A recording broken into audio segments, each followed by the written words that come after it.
శ్రీ గురుభ్యో నమః. శ్రీ మహాగణపతే నమః. సింహరాశి వారికి నవంబర్ నెల ఎలా ఉంటుందని చూద్దాం. సింహరాశి వారికి నవంబర్ నెల సానుకూలమైనటువంటి ఫలితాలు గోచరిస్తూ ఉన్నాయి. వృత్తిపరంగా వ్యాపారపరంగా సానుకూలంగా ఉంటుంది. సింహరాశి వారికి యోగకారకమైనటువంటి స్థితిలో ఉన్నటువంటి రవి అనుకూలమైనటువంటి ఫలితాలను ఇవ్వగలుగుతాడు. ముఖ్యంగా నూతన ఉద్యోగ ప్రయత్న సంబంధితమైన వ్యవహారాల్లో అనుకూలమైనటువంటి ఫలితాలు, ఉన్నత స్థాయిలో ఉన్నటువంటి స్త్రీ పురుషులతో సత్సంబంధాలు ఏర్పరచుకోగలుగుతారు. ఈ రాశిలో ఉండేటువంటి వారికి అనుకూలమైనటువంటి స్థానాల్లో ఉన్నటువంటి ఈ యొక్క రవి పూర్తి యోగ్యతను ఇవ్వగలుగుతాడు. షడ్బలం యోగాన్ని ఇవ్వగలుగుతుంది. 10 మందిలో గౌరవము గుర్తింపును ఇవ్వగలుగుతుంది. ఈ రాశిలో ఉండేటువంటి వారికి ఇరుగు పొరుగు సఖ్యత విషయంలో సానుకూలమైనటువంటి ఫలితాలు కూడా పొందగలుగుతారు. ఈ రాశిలో ఉండేటువంటి వారికి పేరు ప్రఖ్యాతుల విషయంలో 10 మందిలో పడవగలగటం, అదేవిధంగా వచ్చేటప్పటికి గౌరవము గుర్తింపు పొందటం అనేది చాలా యోగ్యతను ఇవ్వగలుగుతుంది. ఎవరితో అయితే 10 మందిలో ముఖ్యంగా వచ్చేటప్పటికి ఉన్నతమైనటువంటి స్థానంతో ఉన్నటువంటి వారితో వీరికి ఉన్నటువంటి పరిచయాలతో వీరికి అధికార ప్రాబల్యం అనేది పెరుగుతుంది. రాశిలో ఉండేటువంటి వారికి గురువు వ్యయ స్థానంలో వక్రగతిలోకి మారబోతున్నాడు. రాబోతున్నటువంటి 12వ తారీఖున వక్రగతిలోకి మారబోతున్నటువంటి గురువు యోగాన్ని ఇవ్వగలుగుతున్నాడు. ముఖ్యంగా వచ్చేటప్పటికి ఉన్నత స్థాయిలో ఉన్నటువంటి స్త్రీ పురుషులతో పాటు అదేవిధంగా ఫ్రెండ్స్ అండ్ రిలేటివ్స్తో పాటు వీరికి మంచి సానుకూలమైనటువంటి ఫలితాలు, అదేవిధంగా గృహ కొనుగోలు వాహన కొనుగోలు సంబంధితమైన విషయాల్లో ముందడుగు పడటానికి గల కారకంగా ఉంటుంది. ఈ రాశిలో ఉండేటువంటి వారు ప్రయాణ సంబంధితమైన విషయాల్లో విలువైనటువంటి ఆభరణాల విషయంలోనూ కొంచెం జాగ్రత్తలు అనేవి తీసుకోవాలి. 16వ తారీఖు తర్వాత నుండి ప్రయాణ విషయంలో ముఖ్యంగా బైక్ డ్రైవింగ్లో సరైనటువంటి రక్షణ కవచాలన్నీ ధరించి వెళ్ళినట్లయితే అనుకూలమైనటువంటి ఫలితాలు పొందగలుగుతారు. ఉద్యోగపరంగా వ్యాపారపరంగా సానుకూలమైనటువంటి స్థితి 16వ తారీఖు వరకు ఉంటుంది. లిటిగేషన్ వ్యవహార విషయాల్లోనూ కోర్టు వ్యవహార సంబంధితమైన విషయాల్లోనూ అనవసరమైనటువంటి పంచాయతీల విషయంలోనూ పోలీస్ పంచాయతీల విషయంలోనూ దూరంగా ఉండడానికి ఎక్కువగా ప్రయత్నం చేయండి. మాట విషయంలో పెరిగేటువంటి విషయంలో కొన్ని జాగ్రత్తలు తీసుకోవాలి.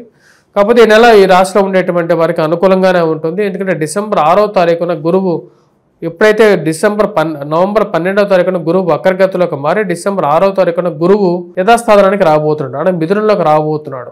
మిథునంలోకి రాబోతున్నటువంటి ఈ యొక్క నవంబర్ 12వ తారీఖు నుండి గురువు వక్రగతిలో ఉంటాడు. డిసెంబర్ 6వ తారీఖు వరకు కూడా ఇలా ఈ యొక్క సమయంలో వచ్చినప్పటికీ ముఖ్యంగా ఈ రాశిలో ఉండేటువంటి వారికి పూర్వరాశి ఫలితాన్ని ఎక్కువగా ఇస్తూ ఉంటాడు. కాబట్టి లాభస్థాన ఫలితాన్ని ఈ యొక్క రాశిలో ఉండేటువంటి ముఖ్యంగా సింహరాశి వారు పొందుతూ ఉంటారు.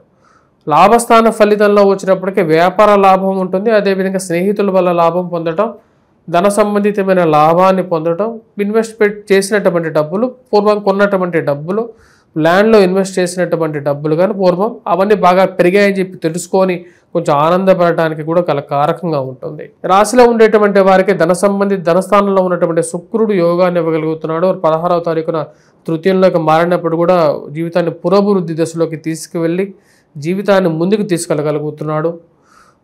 నూతన ఉద్యోగ అవకాశాల్లో ప్రమోషన్స్ కానీ మార్పు చేర్పులకు కూడా ఇది అనుకూలమైనటువంటి సమయంగానే చెప్పొచ్చు. ఎందుకంటే రవి తృతీయంలో యోగాన్ని ఇవ్వగలుగుతున్నాడు, మంచి స్థానంలో ఉన్నాడు అన్నమాట. ఈ రాశిలో ఉండేటువంటి వారికి అనుకూలమైనటువంటి ఫలితంగానే చెప్పొచ్చు. ఈ యొక్క నెల మొత్తం చూసుకున్నట్లయితే 16వ తారీఖు నుండి కొంచెం జాగ్రత్తలు అనేవి తీసుకోవాలి. 16వ తారీఖు నుండి ఈ రాశిలో ఉండేటువంటి వారు స్పెక్యులేషన్స్లో కానీ కోర్టు వ్యవహార సంబంధితమైన విషయాల్లో కానీ ఇన్వెస్ట్మెంట్ చేసేటప్పుడు విలువైనటువంటి ఆభరణాల విషయంలో కానీ కొన్ని జాగ్రత్తలు అనేవి తీసుకోండి. ముఖ్యంగా ఈ రాశిలో ఉండేటువంటి వారు చేతి వృత్తులు పనివారు, అదేవిధంగా ఉద్యోగం చేసేటువంటి వారు వ్యాపారస్తులకి అనుకూలమైనటువంటి ఫలితాలు పొందగలుగుతారు. మొదటి ఫేజ్ ఆఫ్ ద మంత్ ముఖ్యంగా 16వ తారీఖు వరకు. 16వ తారీఖు నుండి జీవితం బాగానే పురోభివృద్ధి దిశలోకే ఉంటుంది. కాకపోతే విలువైనటువంటి విషయాల్లోనూ అదేవిధంగా ఇన్వెస్ట్మెంట్స్ పరంగా స్పెక్యులేషన్స్ విషయంలో కొన్ని జాగ్రత్తలు అనేవి తీసుకోండి. రాశిలో ఉండేటువంటి వారు రాజకీయంగా ఎదగడానికి చేస్తున్నటువంటి ప్రయత్నాలకు అవరోధాలు అనేవి ఎక్కువగా జరుగుతూ ఉంటాయి.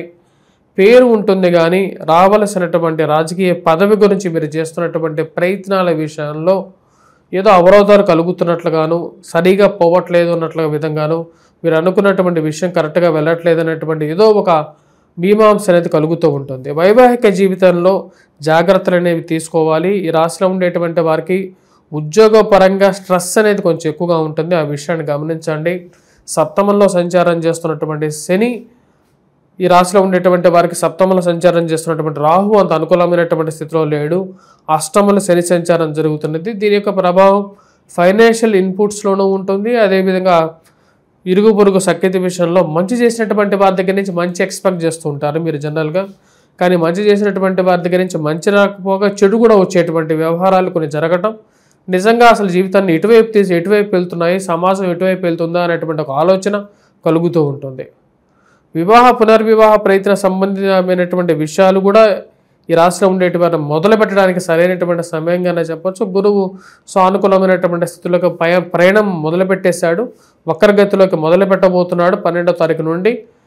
అవన్నీ కొన్ని సానుకూల పడగలుగుతాయి. స్నేహితులతో సత్సంబంధాలు ఏర్పరచుకోవటం, బంధువుల కన్నా స్నేహితులే మంచి వాళ్ళని చెప్పి కొన్ని నిజమైనటువంటి విషయాలు మా కళ్ళకి కట్టినట్టుగా చూపిస్తూ ఉంటాయి అన్నమాట. రాశిలో ఉండేటువంటి వారికి సానుకూలమైనటువంటి ఫలితాలు గోచరిస్తూ ఉన్నాయి. వృత్తిపరంగా వృత్తి వ్యాపారాలు చేసేటువంటి వారు, అదేవిధంగా చేతి వృత్తి పడిన వాళ్ళు, బంగారం కొట్ల వాళ్ళు, అదేవిధంగా వచ్చేటప్పటికి పుస్తక షాపులు పనిచేసేటువంటి వారు, బుక్ స్టాల్స్ వారు, వీరందరికీ కూడా అనుకూలంగా ఉంటుంది. సంఘంలో మీరు రాసినటువంటి వ్యాసాలకి గౌరవము గుర్తింపు రావటం అనేది మంచి మానసికమైనటువంటి ఆనందానికి గల కారకంగా ఉంటుంది. రాశిలో ఉండేటువంటి వారు ముఖ్యంగా చేయాల్సినటువంటి కొన్ని పరిహారాలు, ఎటువంటి పరిహారాలు చేసుకుంటే సానుకూలంగా ఉంటుందని చూద్దాం. రాశిలో ఉండేటువంటి వారు ముఖ్యంగా గమనించినట్లయితే ఈ యొక్క నెలలో శుక్రుడు, రవి వీరందరూ సానుకూలమైనటువంటి స్థితిలో ఉన్నారు. శని అంత అనుకూలమైనటువంటి స్థితిలో లేడు. రాహు యొక్క స్థితి అనుకూలంగా లేదు. 16వ తారీఖు నుండి రవి యొక్క స్థితిలో కూడా మార్పు వస్తున్నది. మొదటి 16 రోజుల పాటు ఈ రాశిలో ఉండేటువంటి వారు ముఖ్యంగా, ఎందుకంటే కార్తీక మాసంలో దీపారాధనకి ఉన్న ప్రాముఖ్యత దేనికి లేదు. కార్తీక మాసంలో దీపమే భగవంతుడిగా నిత్య దీపారాధన చేసినప్పుడు ఆ దీపం జ్యోతి పరబ్రహ్మంలాగా దేవుడే ఆ యొక్క దీపంలో వెలుగుతూ మానసికమైనటువంటి దీపంలాగా మనసులో ఉంటాడు. రాశిలో ఉండేటువంటి వారు ఈ కార్తీక మాసంలో వటవృక్షం కింద దీపారాధన చేయండి. అదేవిధంగా మనకు శివాభిషేకం ప్రీతిపాత్రమైనటువంటిది, శివాభిషేకం చేయండి. వాటితో పాటు కుజగ్రహం మంత్ర జపం చేసుకోవటం, హనుమాన్ చాలీసా పఠించటం, హనుమాన్ దేవాలయ దర్శనం చేసుకోండి శనివారం పూట. ఇవి సానుకూలమైనటువంటి ఫలితాలు వస్తాయి. వాటితో పాటు దుర్గాదేవికి కూడా పూజించాలి, కుంకుమను ధరించండి. స్వస్తి.